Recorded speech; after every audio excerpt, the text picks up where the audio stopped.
ঢ্যাঁড়স ভর্তার রেসিপি নিয়ে চলে আসলাম প্রভানুর ব্লগস থেকে। আসসালামু আলাইকুম সবাইকে। অনেক দিন পর ভিডিও নিয়ে আপনাদের সামনে হাজির হলাম। প্রথমে আমি পোড়ামরিচ, লবণ, ধনিয়া পাতা কুচি আর পেঁয়াজ কুচি ভালোভাবে মিক্স করে নেব। আর ওই যে ঢ্যাঁড়সগুলো দেখতে পাচ্ছেন, প্রথমে আমি ঢ্যাঁড়স ভালোভাবে ধুয়ে ছোট ছোট করে কেটে লবণ এবং পানি দিয়ে সিদ্ধ করে নিয়েছি। এখন সবগুলো মিশ্রণ আমি সরিষার তেল দিয়ে ভালোভাবে হাতে কচলিয়ে নেব। আর যত বেশি কচলাবো ততই হচ্ছে আমার ভর্তাটা আরো মজাদার হবে। যারা ভর্তা বানাতে এক্সপার্ট তারা খুব ভালো করে জানেন, পাটায় বাটা ভর্তা আর হাতে কচলানোর ভর্তার মজাই আলাদা।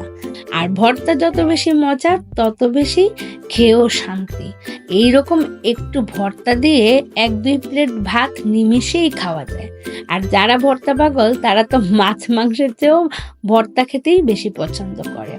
আমার এই ভর্তা রেসিপিটি বাসায় ট্রাই করে দেখতে পারেন, ইনশাল্লাহ আপনাদের ভালো লাগবে। আর যাদের ভিডিওটি ভালো লাগবে তারা ফেসবুক থেকে ভিডিও দেখে থাকলে আমার ফেসবুক পেজটি ফলো করে দিবেন, আর ইউটিউব থেকে দেখে থাকলে আমার ইউটিউব চ্যানেলটি সাবস্ক্রাইব করে দিবেন। এখন আমাদের মজাদার ঢ্যাঁড়স ভর্তা রেডি হয়ে যাবে। সবাই ভালো থাকবেন, সুস্থ থাকবেন। টাটা, বাই বাই, আবার যেন দেখা পাই।